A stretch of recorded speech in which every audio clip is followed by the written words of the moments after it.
Bom dia a todos. Que Jesus, o mestre e amigo, nos envolva em sua paz. Allan Kardec coloca em O Livro dos Espíritos, a partir da questão 171, em discussão, a justiça nas reencarnações. E podemos ver que não existe nenhuma reencarnação injusta. Todos nós passamos pelas dificuldades, pelos problemas que necessitamos e merecemos. Talvez até passemos por problemas menores do que aqueles que mereceríamos, mas sim, sempre necessitamos. E ele discute neste capítulo, de forma brilhante, como sempre, a problemática que nos toca muito, principalmente nos dias atuais, em que todos nós nos julgamos em dificuldades, passamos por dificuldades, e é verdade, passamos sim. Às vezes dificuldades materiais, às vezes dificuldades morais, às vezes dificuldades sociais. Porém, tenhamos sempre em mente, não há injustiça na lei divina. Na lei dos homens pode haver, e deve haver, até porque, se não houvessem essas injustiças, nós também não precisaríamos sofrer. É que no passado, nós ocupávamos posições e abusamos dessas posições. E aí, então, criamos injustiças e atraímos para nós mesmos dificuldades futuras. A obra espírita, ela é plena de histórias, de momentos, de explicações, às vezes longas, porque nós temos dificuldade em entender as mensagens mais curtas. Ora, não há injustiça. Então, podemos parar de reclamar de injustiça. Eventualmente, alguns atos, podemos dizer, mas isso não é justo. O que está acontecendo conosco não é justo. Eu exerci a função de professor por muito tempo, e um tempo que eu dei aula no colégio, podia reprovar alunos. Era comum reprovar-se alunos, porque eles não sabiam a disciplina, aquilo que nós ensinamos a eles. Então, existiam as provas e os exames. E de vez em quando, no meu caso, de vez em sempre, ficava alguém reprovado. E aquele que ficava reprovado, em geral, dizia que era injusto. Mas nos padrões que tínhamos nas escolas, era justo. Injusto, talvez, fosse aprová-los, porque eles teriam a chancela de que conheceriam determinado assunto, e, na verdade, quando fossem precisar deles, não saberiam, e ficaria complicado. Seria injusta a aprovação. Mas sempre reclamavam da injustiça na reprovação. Eu nunca tive um aluno que chegasse para mim e dissesse assim, professor, o senhor me deu 10. Eu dei alguns 10, viu? Aliás, eu não dei. Eu sempre dizia assim, eu não dou.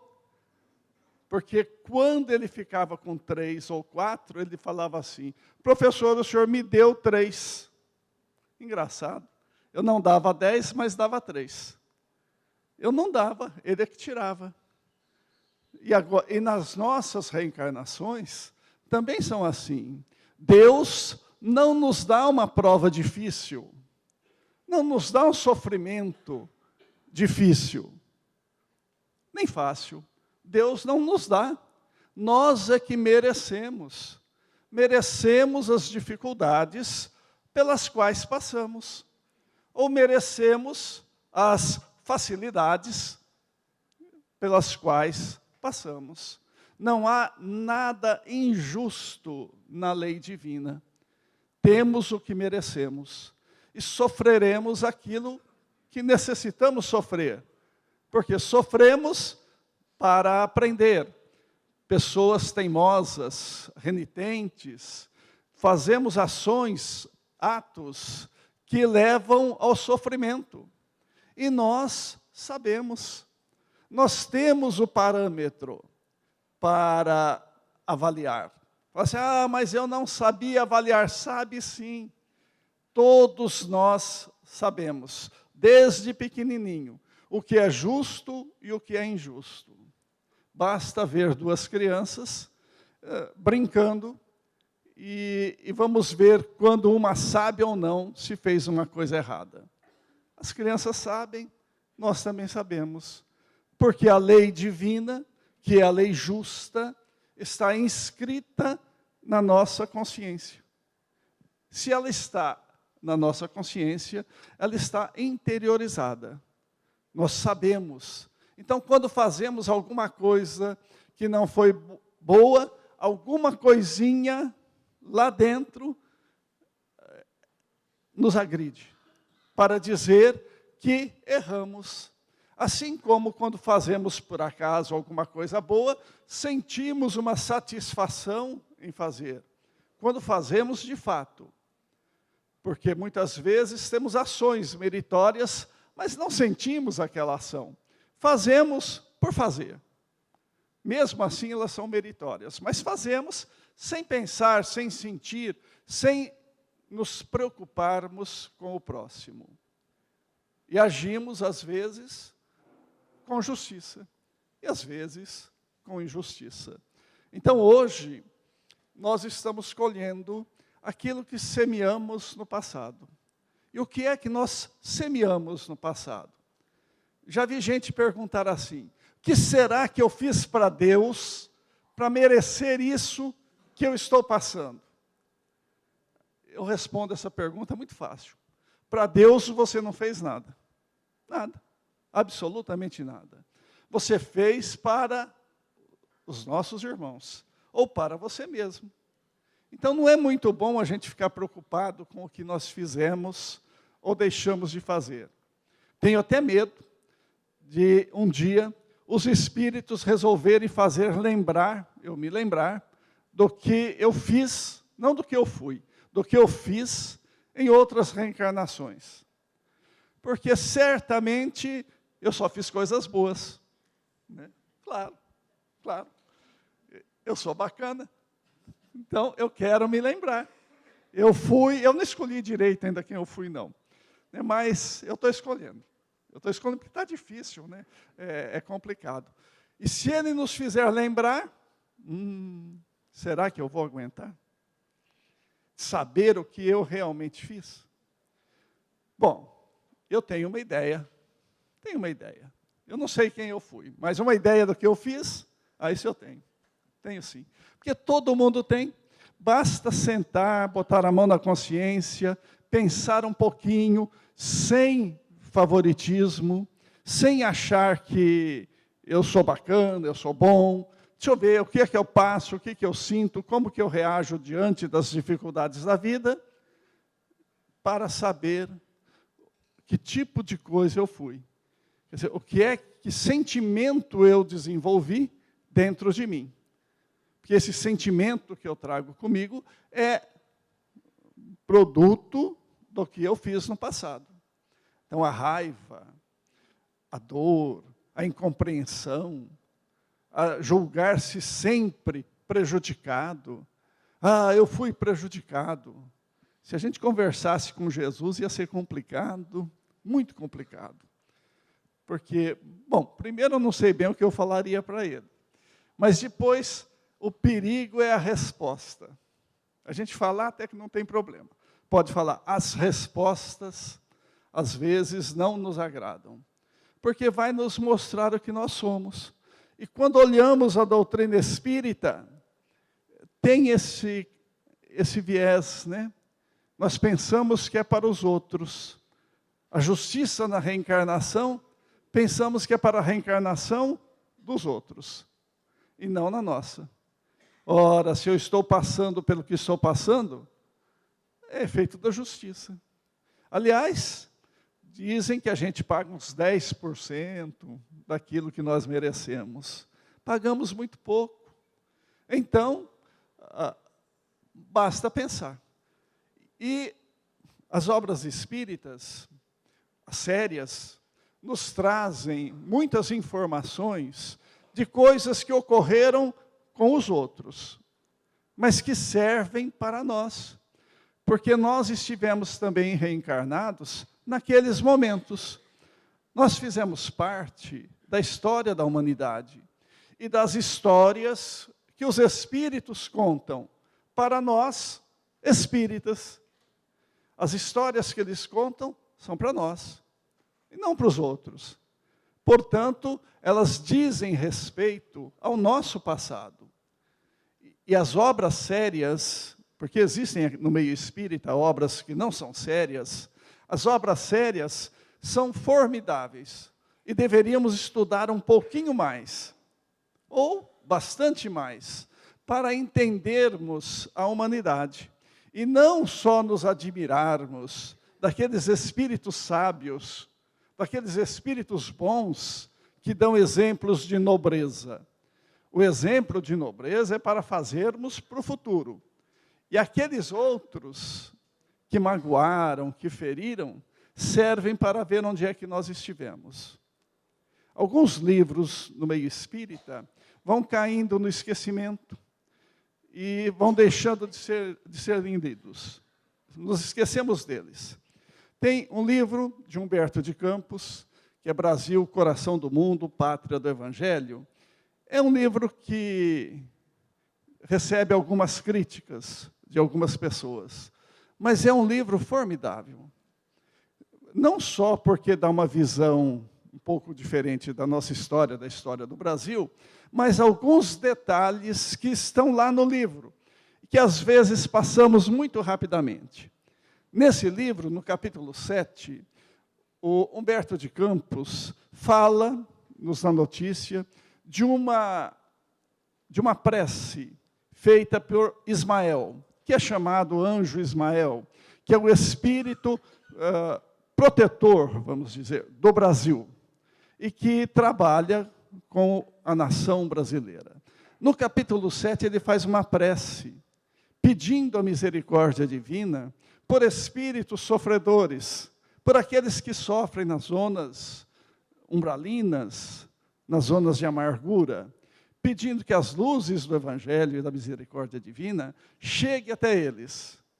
E chega, e chega. E ele recebe, de certa forma, uma incumbência de visitar essas zonas periféricas da Terra em busca de espíritos sofredores. Ele está se referindo ali ao período da escravidão, mas serve para todo o resto, porque ele vai a essas regiões e procura espíritos levando a bandeira da paz, levando a promessa do atendimento para aqueles que desejarem se recuperar. E encontra ali antigos cruzados, antigos sacerdotes, antigos donos de terra, em sofrimento pelos abusos que cometeram em reencarnações passadas. E dizem para eles, aquele pessoal da Inquisição, tão famosa, e uma noite muito conhecida no meio espírita, que será comemorada agora, 24 de agosto, a tal da Noite de São Bartolomeu, quando em Paris matavam-se pessoas porque tinham religiões diferentes. Matavam-se os protestantes, sobretudo, por ordem política, dando a desculpa da crença religiosa, matavam-se aqueles que não eram simpáticos. E houve um derramamento de sangue que, dizem, chegou a atingir as águas do rio Sena. E o abuso que cometeram. E estavam lá, pedindo para renascerem. E Ismael, então, ofereceu o Brasil como coração do mundo, como pátria do Evangelho, para que essas pessoas reencarnassem e pudessem tomar contato com o Evangelho com a misericórdia divina, se renovarem e resgatarem suas dívidas, seus abusos. E muitos nasceram no Brasil. A partir daquela época antiga, século XVII, XVIII, XIX, XX, XXI, e vão renascendo, diz Humberto de Campos, até hoje. Estamos nascendo num país diferente, que não tinha karma coletivo, mas nós trouxemos o nosso karma, as nossas dívidas pessoais. Muitos que estamos no meio espírita, passamos por essa triagem, por esse selecionamento. Convivemos em batalhas terríveis, cometendo abusos, não só nas cruzadas e na Inquisição, em tudo, quando éramos partidários da violência e assaltávamos em nome sei lá de quem, às vezes em nome do comandante da cruzada, às vezes em nome da religião, às vezes em nome da política, matávamos e expoliávamos. Então passamos um períodozinho lá no umbral. E aí fomos chamados pela misericórdia divina. Mas não deixamos de trazer a necessidade da nossa reestruturação, do nosso refazimento moral, social e até mesmo intelectual. Então temos as dificuldades que assolam de modo geral, porque participávamos de hordas que invadiam países, destroçavam nações, ou que acabavam com as famílias para roubar a fortuna. Ora, quando estamos passando pela dificuldade, reclamamos. Não quer dizer que aquelas pessoas que criam dificuldade sejam enviados da misericórdia divina. A misericórdia divina não precisa de carrasco, não tem. Mas passamos por dificuldades, que são para nos educarmos e valorizarmos aquilo que precisamos valorizar, que é a vida em si, e nos despojarmos de antigas mágoas, de antigos vícios. É bem verdade, dizem também os espíritos, que muitos que reencarnaram, fracassaram.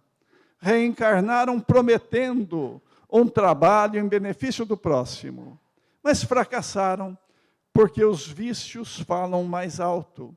E quando estamos diante de uma possibilidade, quase sempre abusamos, desde as pequenas até as grandes.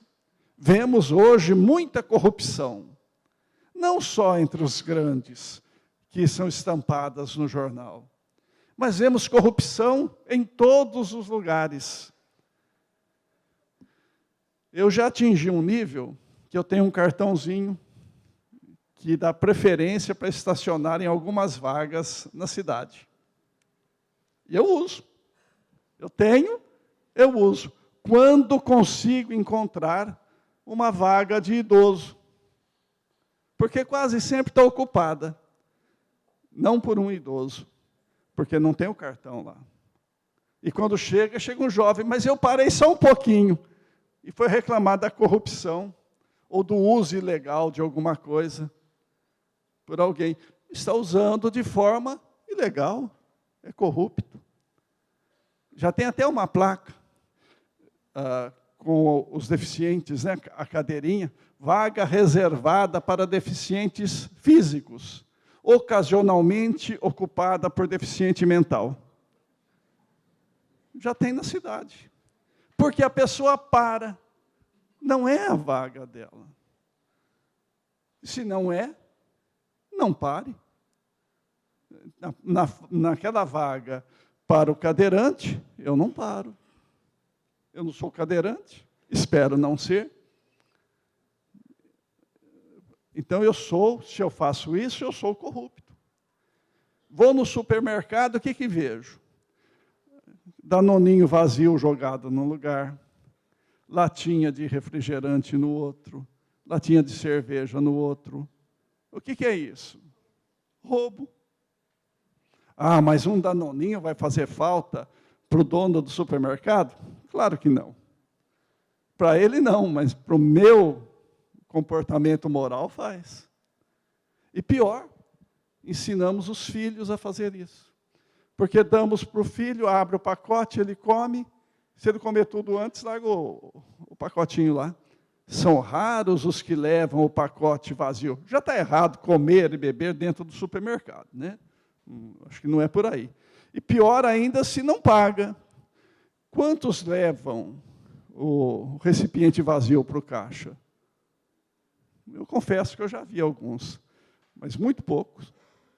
Corrupto. O pipoqueiro que aperta o saquinho de pipoca para jogar pipoca dentro e caber menos, é corrupto. É questão de tamanho. Ele só não pega milhões, porque só tem acesso a centavos. Então, será que estamos aprendendo? Será que só vemos no outro? Ou vemos em nós mesmos? Ou olhamos para aquelas personagens que abusaram em todos os níveis, político, social, até mesmo o último dos soldados, e vemos o outro. Fala assim, ah, foi você. Então, está vendo? Ó, o fulano está sofrendo assim porque deve ter sido um desses. E não vejo a mim mesmo. Eu estive lá. E agora estou aqui, na pátria do Evangelho. Mas fazendo o quê? Corrigindo a mim mesmo ou apenas corrigindo os outros? Corrigir os outros é extremamente fácil. Se deixarem para que eu programe a reencarnação do pessoal, vai ser uma festa. Porque eu vou reencarnar um monte de gente, eu sei direitinho como. Agora, se chega na hora de eu programar a minha reencarnação, eu esqueço do fazer aos outros o que devo fazer a mim mesmo. De olhar para o outro como irmão, de fato. É ali que está a justiça. A justiça na reencarnação. E nós lemos, eu particularmente gosto muito de uma escritora espírita, Ivone do Amaral Pereira, que deveria ser estudada por todos nós. Ela tem livros fantásticos e conta a história, mas a história não dos outros, a nossa história. Às vezes, até mesmo, a história dela. Em alguns momentos, ela passa por coisas delas, como quase todos os médiuns, quase sempre quando descrevem desgraças. Quando descreve que foi amigo de Jesus e que esteve lá, a gente tem que colocar uma certa dúvida. Mas passaram por sofrimentos.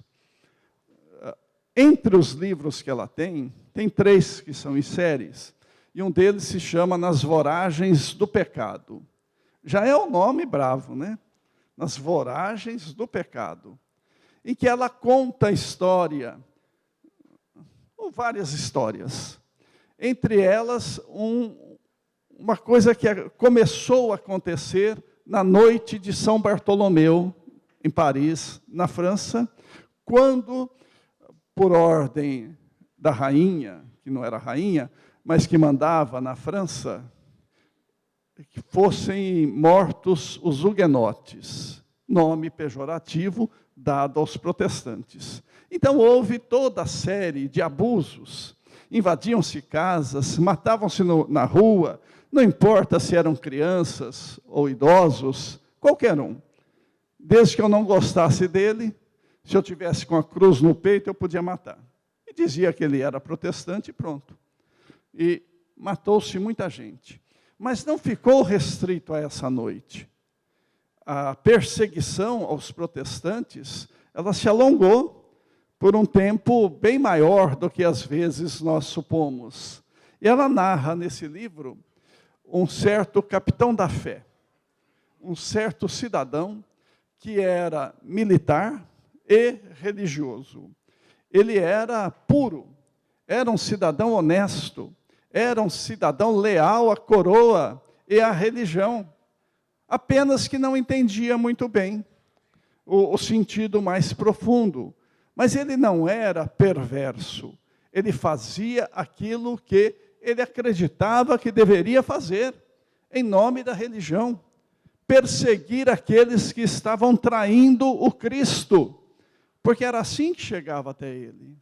Aliás, Saulo de Tarso também, ele usava a religião que ele entendia, e fazia tudo o que ele fez em nome da religião, porque a religião dizia para fazer aquilo.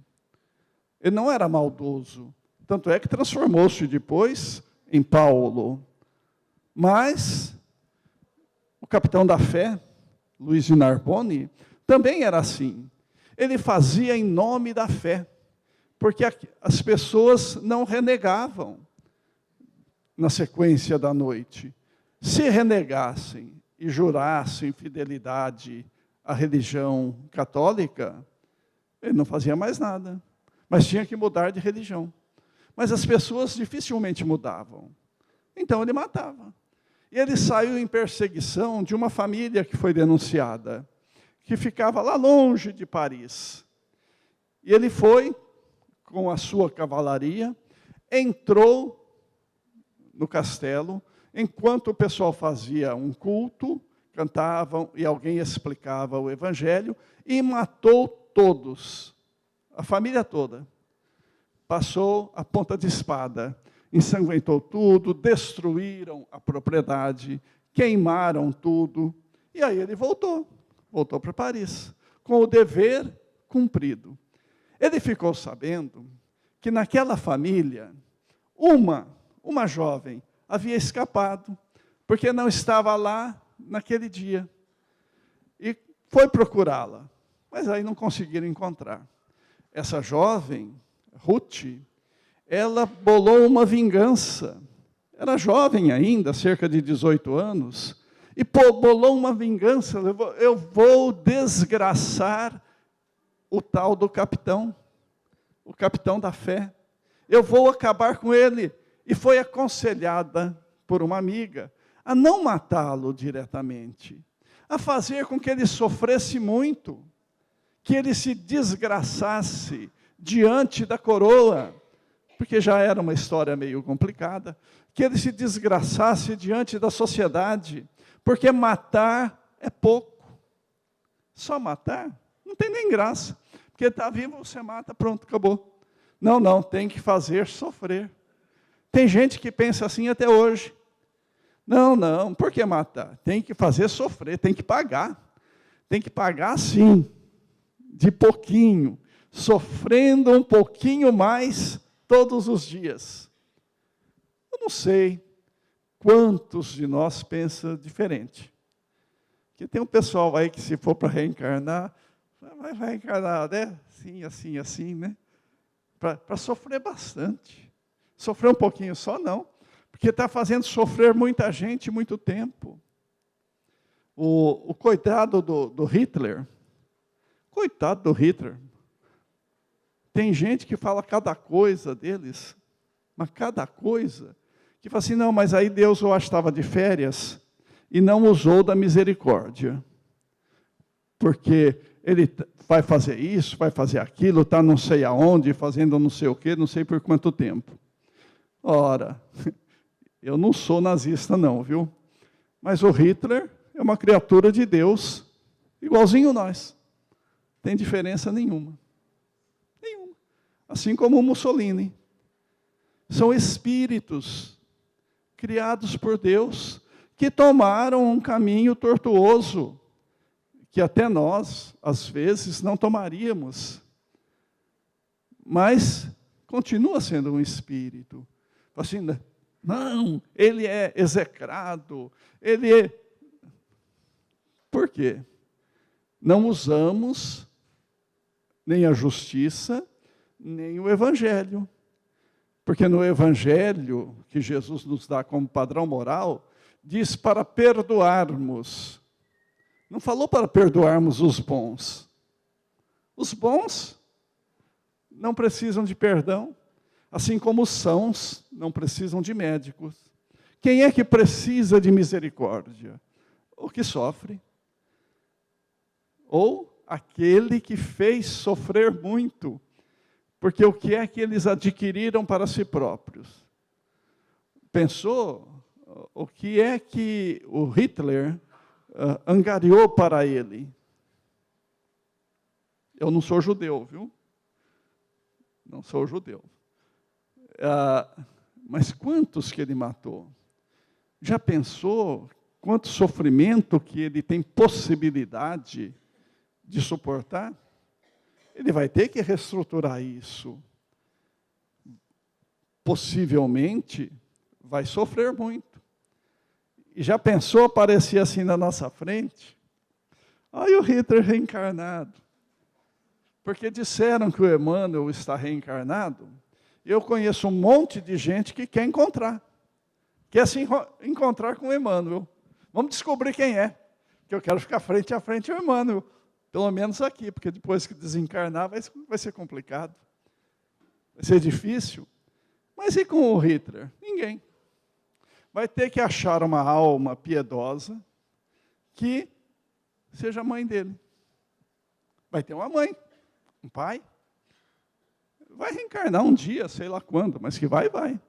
Se já não reencarnou, né, sei lá. Eu não sei. Mas vai reencarnar cumprindo a justiça e a misericórdia. Ora, aquele cidadão, o capitão da fé, que matou toda uma família, que matou todos os colonos que estavam lá participando do culto religioso, ele cometeu um crime e foi jurado de vingança por essa jovem que tinha uma amiga que era noiva do pregador, que era uma pessoa muito boa, mas estava doente, e fez a outra jurar, emprestou até o nome, a fortuna, uma história maravilhosa, para que ela pudesse se aproximar. Coisa muito difícil. Como é que alguém consegue se aproximar de alguém que era do exército, e era também da comunidade religiosa dominante, em Paris? Muito difícil. E ela, inexperiente, teve a assessoria de um espírito, que se chamava Otília, para se aproximar dele, chamar a atenção e fazer com que ele sofresse, e sofresse muito. E ela consegue. Consegue, mas a duras penas. Porque a nenhum de nós é dado o direito de vingança. A nenhum de nós é dado o direito de justiçar alguém. O sofrimento, diz o Evangelho, é necessário. Mas ai daquele por quem vier o sofrimento. A lei divina não precisa de nossas mãos para fazer justiça. Não conta com isso, porque se formos fazer justiça com nossas mãos, seremos injustos. Seremos vingativos. E é fácil de ver isso. Qualquer acontecimento mais chocante que tem na nossa sociedade, que a televisão leva ao ar, sempre tem alguém clamando por justiça. Mataram um rapaz lá no sul, tal. Eu quero justiça. Que justiça que eles querem?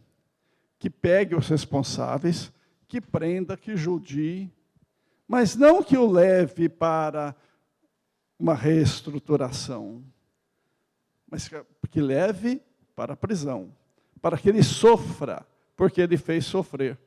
Nós queremos que os outros sofram. Nós não, né? Quando nós sofremos um pouquinho, não, é uma injustiça. Porque, é claro, eu não participava da coluna do Luiz Narboni. Não, eu não. Eu era um daqueles trabalhadores que estava lá rezando e mataram a mim, minha mulher, meus filhos. Será? Se eu fosse um daqueles, se a gente acompanhar até o final do livro, nós vamos ver que aqueles perdoaram. E uma surpresa formidável que eu vou contar para estragar o livro. Não vou contar, não. Senão estraga o livro. Tem que ir lendo até chegar lá para ter a surpresa. Uma surpresa formidável para quem lê, é claro, pela primeira vez. Mas nós queremos, como Ruth, fazer vingança. E ao fazer a vingança, ela se comprometeu. Ela conseguiu, viu?